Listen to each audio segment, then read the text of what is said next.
በዚህ ዓለም ላይ የሀብትን ትርጉም ብጠይቃችሁ ምን ብላችሁ ትመልሱልኝ ነበር? እኔ በህይወት ዘመኔ ብዙ ገንዘብ ያላቸው ሰዎች ነገር ግን ደሃ የሆኑ ሰዎችን ተመልክቻለሁ። በስሜት ደረጃ ደሃ የሆኑ ሳይኮሎጂካሊ ወይንም በስነ ልቦናም ደግሞ ደሃ የሚባሉ ብዙ ሰዎችን ተመልክቻለሁ። ጥሩ ግንኙነት የሌላቸው ከልጆቻቸው ጋር የማይግባቡ ሰዎችን በየቀኑ አያለው ማለት እችላለሁ።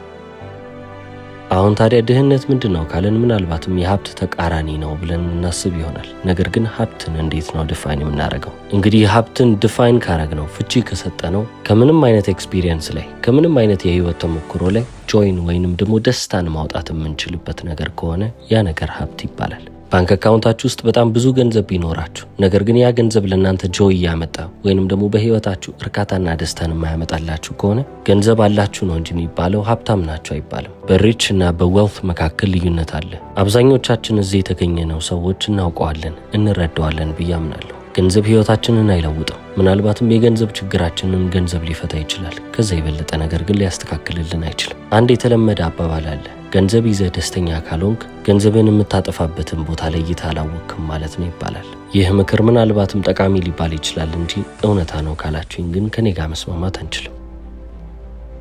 እሺ ቶኒ ሮቢንስ ምንድነው የምትለን ካላችሁኝ የኔ ሙሉ ለሙሉ ትኩረት ያለው እናንተ ምንም አይነት ቁጥር አካውንታችሁ ውስጥ ይቀመጥ ከአሁኑ ሀብታም እንደሆነ ሰው እንድታስቡ ነው የምፈልገው። ምክንያቱም ቁጥሩ ከፍም ይበል ዝቅም ይበል እናንተ ሁሌ በውስጣችሁ ሀብታም ከሆናችሁ ምንም ችግር የለው። ዋና የምትፈልጉትን ነገር አግኝታችኋልና ቁጥሩ የእናንተን ህይወት የሚያናጋ ነገር አይደለም ማለት ነው። አሁን ይህንን ስላችሁ ከእናንተ የተለየው እንደሆናችሁ አትመልከቱኝ እባካችሁ። አሁን እዚህ ቦታ ላይ ቆሜ ስታዩኝ ምናልባትም ቶኒ ሮቢንስ እኮ ነው የሚያወራው፣ እሱ እኮ ባለ ሀብት ነው፣ እሱ እኮ እንዲህ ነው ትሉ ይሆናል። ነገር ግን እናንተ አሁን የቆማችሁበት ቦታ ላይ የሆነ ቀን ቆሜ ነበረ ልክ እንደናንተው። የአጋጣሚና የእድል ጉዳይ ሆነና ራሴን በጣም ጥሩ ከሚባሉ ቁልፍ ሰዎች አጠገብ አገኘሁት። የዛኔ አሪፍ የሚባል ክህሎት ስለነበረኝ ክህሎቶቼን እንዳለ ተጠቅሜ ለነዛ አስፈላጊና ቁልፍ ለሚባሉ ሰዎች እኔም አስፈላጊ ሆንኩላቸው። በዛ ምክንያት ነው እንግዲህ ተለውጬ አሁን የምታዩ።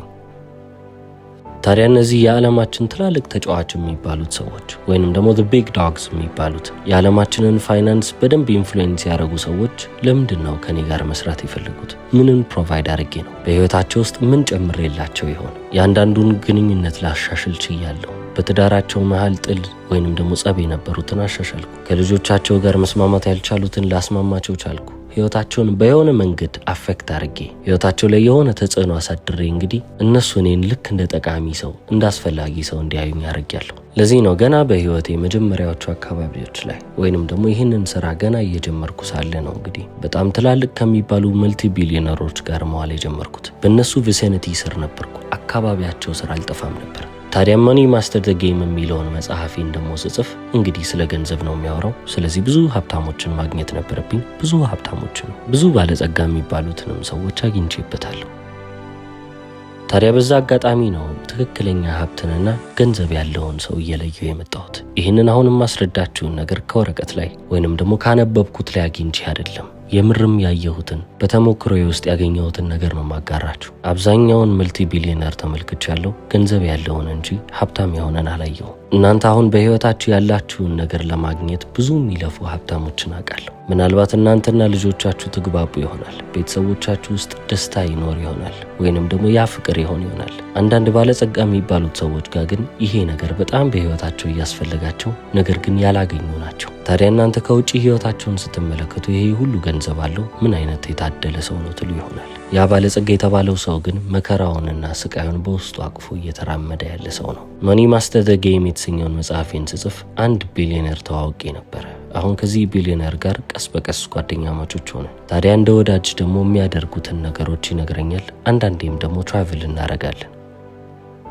ታዲያ የሆነ ሰሞን ላይ ወደ ቤቱ ሄድኩ። እቤቱም አብሬው በነበርኩበት ሰዓት ላይ ባለቤቱና ልጆቹ ብዙ ጌጣጌጦች ለራሳቸው ሲገዙ ተመለከተ። ምናልባትም አንዱ ጌጥ $2500 ቢያወጣ ነው። ነገር ግን ይህንን የተመለከተው ቢሊዮነር ምንም ደስ አላለው። እዛው እኔ ባለሁበት ባለቤቱና ልጆቹ ላይ መጮህና እንዴት እንደዚህ አይነት የሞኝ ስራ ትሰራላችሁ እያለ መቆጣት ጀመረ። አሁን ይህንን ቪዲዮ ካዳመጣችሁት ምናልባትም $2500 ብዙ ነው ትሉ ይሆናል። ሰውየው ግን ምንድነው ብያቸዋለሁ፣ መልቲ ቢሊዮነር ነው። ልክ እናንተ 5 ሳንቲም ስታወጡ ምንም እንደማይሰማ እንደሚሰማችሁ ሁሉ ለሱም $2500 ምንም ማለቱ አልነበረም። ነገር ግን ሰላሙን እንዲበጠብጥበት ፈቀደለት። ለምን? በዚህ አጋጣሚ ብቻ የተመለከትኩት እንዳይመስላችሁ። ከዚህ ወዳጄ ጋር ወደ ህንድ ለመሄድ አስበን ነበር። ህንድ ሀገር እንገናኛለን ተባልን። እኔ በጊዜው የራሴን የግል ጀት አልገዛሁም ነበረ።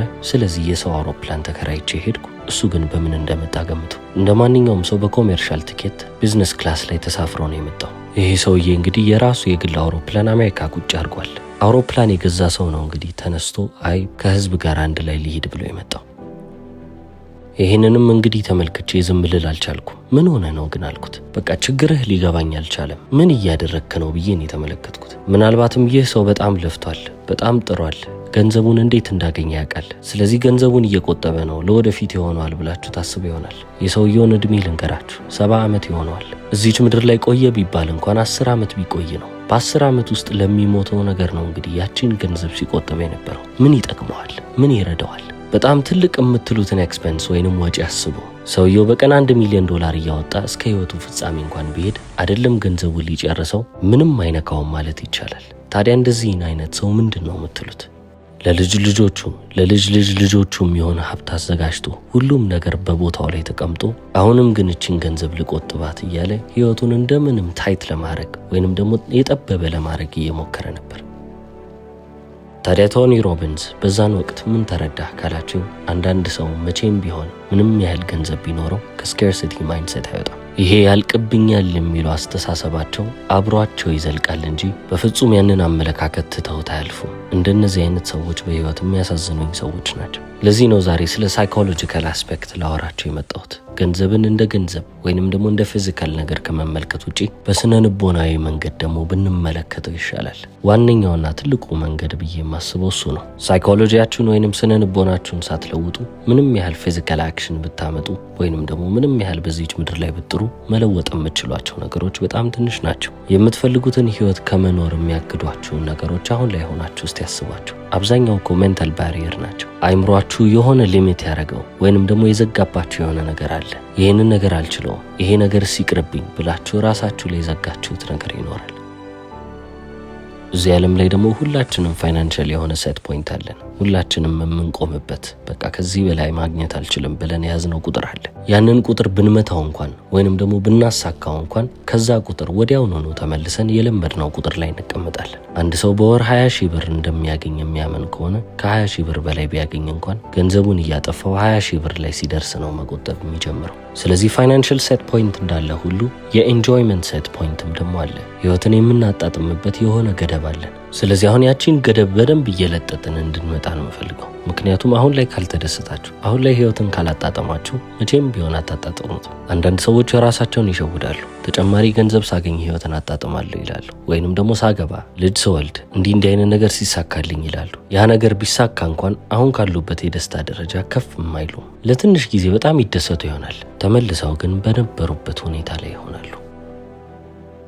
እስቲ አንድ ጥያቄ ልጠይቃችሁ። አሁን ላይ የምታገኙትን ገንዘብ ከ10 ዓመት በፊት ታገኙት ነበር ወይ? እርግጠኛ ነኝ አብዛኞቻችሁ ከዛሬ 10 ዓመት በፊት ያደረጋችሁትን ያገኛችሁትን አሁን ላይ እጥፍም ድርብም እያገኛችሁት ነው። ነገር ግን ይሄ ሁሉ ገንዘብ እንኳን መጥቶ ደስታን አግኝታችኋል? የዛሬ 10 ዓመት በፊት እንደነበረው አይነት ህይወት እየኖራችሁ ነው ወይ? በፍጹም አይደለም። ተጨማሪ ገንዘብ ሲመጣ ተጨማሪ ጭንቀት፣ ተጨማሪ ሀሳብም ይመጣል። የዛሬ 10 ዓመት 100 ሰው ሲያስተዳድር የነበረ አንድ የድርጅት ባለቤት አሁን ላይ 1000 የሚሆኑ ሰራተኞች ካሉት የበለጠ ሀሳብ አይምሮ ላይ ያለ ማለት ነው። ምክንያቱም ብዙ ማኔጅ የሚያደርጋቸው ነገሮች አሉት። በህይወት እያንዳንዱ ነገር የራሱ የሆነ ተቃራኒ ነጥብ አለው። የምንፈልገው ነገር ከፍ እያለ በመጣ ቁጥር የዛም ነገር ተቃራኒ ደግሞ በዛው ልክ ከፍ ይላል። ይሄ በቃ የዓለም ህግ ነው። መቼም ቢሆን ልናመልጠው አንችልም። አሁን ይህንን ስል ታዲያ ቶኒ ሮቢንስ እያማረረ ነው ብላችሁ እንዳታስቡ። በፍጹም እንደዛ አይደለም። ነገር ግን ተጨማሪ ገንዘብ ስላላችሁ ብቻ አሁን ላይ ያላችሁን ጭንቀት አስወግዳለሁ ብላችሁ እንዳታስቡ። ገንዘብ በራሱ የሚፈታው ችግር አለ፣ ገንዘብ የማይፈታውም ችግር ይኖራል። ታዲያ ስኬርሲቲ የሚጠፋው ወይንም ይህ የእጦት ስሜት የሚጠፋው መቼ ነው? ሳይኮሎጂያችሁ ውስጥ፣ ስነ ልቦናችሁ ውስጥ ለውጥ ሲኖር ነው። በእያንዳንዱ የህይወታችሁ ቅጽበት ውስጥ፣ በምታደርጉት በማንኛውም ነገር ውስጥ ሀብትን ስታገኙ ወይንም ደግሞ የምርም ሀብታም እንደሆናችሁ ፊል ስታረጉት ነው። ምናልባትም በየቀኑ የምታደርጉት ተግባር ይኖራል። ያንን ስራ ምናልባትም አሰልቺ ነው ብላችሁ ታስቡትም ይሆናል። እነዚህን የሚያበሳጯችሁንና የሚያሰለቿችሁን ስራዎች በደስታ ብትመለከቷቸው ወይንም ደግሞ ኢንጆይ ብታረጓቸው እናንተ ሀብታም እየሆናችሁ ትመጣላችሁ። ልባችሁ በሚያገኘው ነገር ውስጥ ደስታን እየፈለገ ይመጣል። ትክክለኛ ሀብት የምታገኙት የዛኔ ነው። አሁን ላይ በምንድን የተቸገር ነው ብለን ነገሩን ከተመለከት ነው ብዙ ሰው 30፣ 35 እና 40 ካለፈ በኋላ በቃ ያቺን እድሜ ይዣታለሁ፣ ህይወቴ ከዚህ በኋላ ሊለወጥ አይችልም፣ ሊቀየር አይችልም፣ ትንሽ ቆምጠጥ ያለ ኑሮ መኖሬ ነው ብሎ ማሰብ ይጀምራሉ።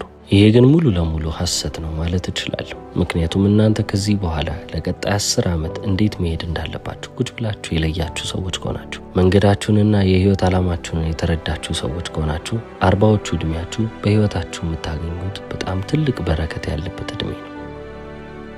እስከ ዛሬ አግኝታችሁ ከምታውቁትም ገንዘብ በላይ የምታገኙት 40ዎቻችሁ ውስጥ ስትመጡ ነው። ቅድም ግን እንደተናገርኩት ራሳችሁን ቁልፍ ከሚባሉ ሰዎች መካከል ውስጥ ልታስቀምጡ ይገባል። ቢያንስ አካባቢያቸው ላይ ሆኖ፣ በተጨማሪም ደግሞ ህይወታችሁን መስመር አስይዙ። አሁን ያልኳችሁን ሴት ፖይንትም ከፍ እያረጋችሁ ማምጣት አለባችሁ። ፋይናንሻል ሴት ፖይንት፣ ኢሞሽናል ሴት ፖይንት፣ እነዚህን መጨረሻዬ ነው ብላችሁ መታስቡትን ገደቦች አንስታችሁ ከፍ ባረጋችሁ ቁጥር ህይወታችሁም እየተሻሻለና ከፍ እያለ የማይመጣበት ምክንያት የለም። ምክንያቱም እዚህ ዓለም ላይ ትልቁ ዓላማችሁ ሊሆን የሚገባው ብዙ የሚባለውን ገንዘብ መያዝ ሳይሆን ትንሽ በተባለው ገንዘብ እንኳን ትልቅ የሚባል ደስታንና እርካታን ከህይወት ማግኘት መቻል ነው። ትንሽ በሚባለው ነገር እርካታንና ደስታን ማግኘት የምትችሉ ከሆነ በህይወት ብዙ እያገኛችሁ በመጣችሁ ቁጥር ያን ያህል የምትወሰዱ የምትጎተቱ አትሆኑ። ሁሌም ቢሆን ደስተኛ ናቸው። ሁሌም ቢሆን በህይወት ረክታችሁ የኖራችሁ ሰዎች ናቸው። የሚያስገርመው ነገር እንደዚህ አይነት ሰው ስትሆኑ ደግሞ ነገሮች የበለጠ ወደ እናንተ እየጎረፉ ይመጣሉ። በቃ ነገሩን ተወት ስታደርጉት የሚመጣባችሁ ነገር አለ አይደለ? ልክ እንደዛው ነው። አንድ ታሪክ ላጫውታችሁ እስቲ። የዛሬ ብዙ ዓመት የተፈጠረ ነው። አንድ ጓደኛዬ ፒተር የሚባል ሰው የራሱ ያት ላይ እንድመጣ ጠራኝ። ቅንጡ የግል መርከብ ማለት ነው። ታዲያ ሙቪ ቢዝነስ ውስጥ ወይንም ደግሞ የፊልም ኢንዱስትሪ ውስጥ ያለ ሰው ነው። ብዙ ሰዎች እዛ ጋር አሉ። ሁሉም ሰው እያወራ ነው። እንዲህም ሲሉ ሰማሁ፣ ፒተር እኮ በዚህ ዓመት $25 ሚሊዮን እኮ ነው የሰራው አሉ። እኔ ተገረምኩ። እንደዚህ አይነት ብር ሰምቼ አላውቅም። በፊልም ኢንዱስትሪ ውስጥ ራሱ በዛን አይነት ደረጃ የሚያገኝ ሰው ብዙ የለም። 0.001% የሚሆን ሰው ነው እንደዚህ አይነት ገንዘብ በፊልም ኢንዱስትሪ ውስጥ የሚሰራው። ከነዛም ሰዎች አንዱ ፒተር ሆነ። የዛኔ ይህንን ቁጥር ስሰማ እንግዲህ በጣም ተገረምኩና እኔ እንግዲህ በቀን ከ18 እስከ 20 ሰዓት እሰራለሁ። እረፍት የለኝም ማለት ይቻላል። በሳምንት 6 እና 7 ቀን ሙሉ እሰራለሁ። በተጨማሪም ደግሞ የምሰራውን ነገር እወዳለሁ። የፈለገ ቢሆን ግን ይህን ያህል ማግኘት አይመስለኝም ብዬ አሰብኩ። የጊዜዎች ሁኔታ በጣም ይገርማሉ። አሁን ላይ እንግዲህ እነዛ ሁሉ ዓመታቶች አልፈው እኔ ያለሁበትን ሁኔታ ስመለከተው በጣም ይገርመኛል። አይደለም ቀን ቀን ሰርቼ በማልሰራበት ሰዓት፣ ማታ ማታ ስተኛ በምተኛበት ሰዓት ብቻ በአመት $20 ሚሊዮን እሰራለሁ። ይህንንም የምነግራችሁ እናንተ ላይ ለማጎረር ወይንም ደግሞ ምን ያህል እንዳለኝ ለማሳየት ፈልጌ አይደለም። ነገር ግን በዛን ጊዜ ሁኔታው ላይ ሆኜ ስመለከተው it seemed impossible። ቶኒ ሮቢንስ በአመት $25 ሚሊዮን ሊሰራ በፍጹም አይሆንም ብዬ ነበር ያሰብኩት። ይህም ሐሳቤ ደግሞ እኔን ዲፕሬስድ አድርጎኝ ነበር። ድባቴ ውስጥ ነበር የገባሁት። እንዴት ነው እንደዚህ ሊሆን የቻለው ግን ብዬ ማሰብን ጀመርኩ። ቅንጡ በተባለው የግል መርከብ ላይ እንግዲህ ተደግፌ ሌሎች መርከቦችን እየተመለከትኩ መቼም ቢሆን እዚህ ደረጃ ላይ አልደርስም ብዬ አሰብኩ። በዛ ጊዜያቶችም የተረዳሁት አንድ ነገር አለ። ሁልጊዜም ቢሆን ከናንተ የበለጠ አሳ ይኖራል። ራሳችሁን ከሰዎች ጋር አነጻጸራችሁ ማለት የራሳችሁን ደስታ ገፋችሁ አነሳችሁ ማለት ነው። መቼም ቢሆን ደስተኛ አትሆኑ። ለጌታም ጌታ አለው ይባል የለ፣ ለአለቃም አለቃ አለው። እናንተ ምንም ያህል በህይወት አምባሊንግ ብላችሁ ብታስቡ፣ በህይወት እኔን የሚያክል ሰው የለም ብላችሁ ብታስቡ የጊዜ ጉዳይ ነው እንጂ ከናንተ በላይ ብትን ያለን ሰው ትመለከታላችሁ። ያም ደግሞ የናንተን ደስታ ይሰርቃል።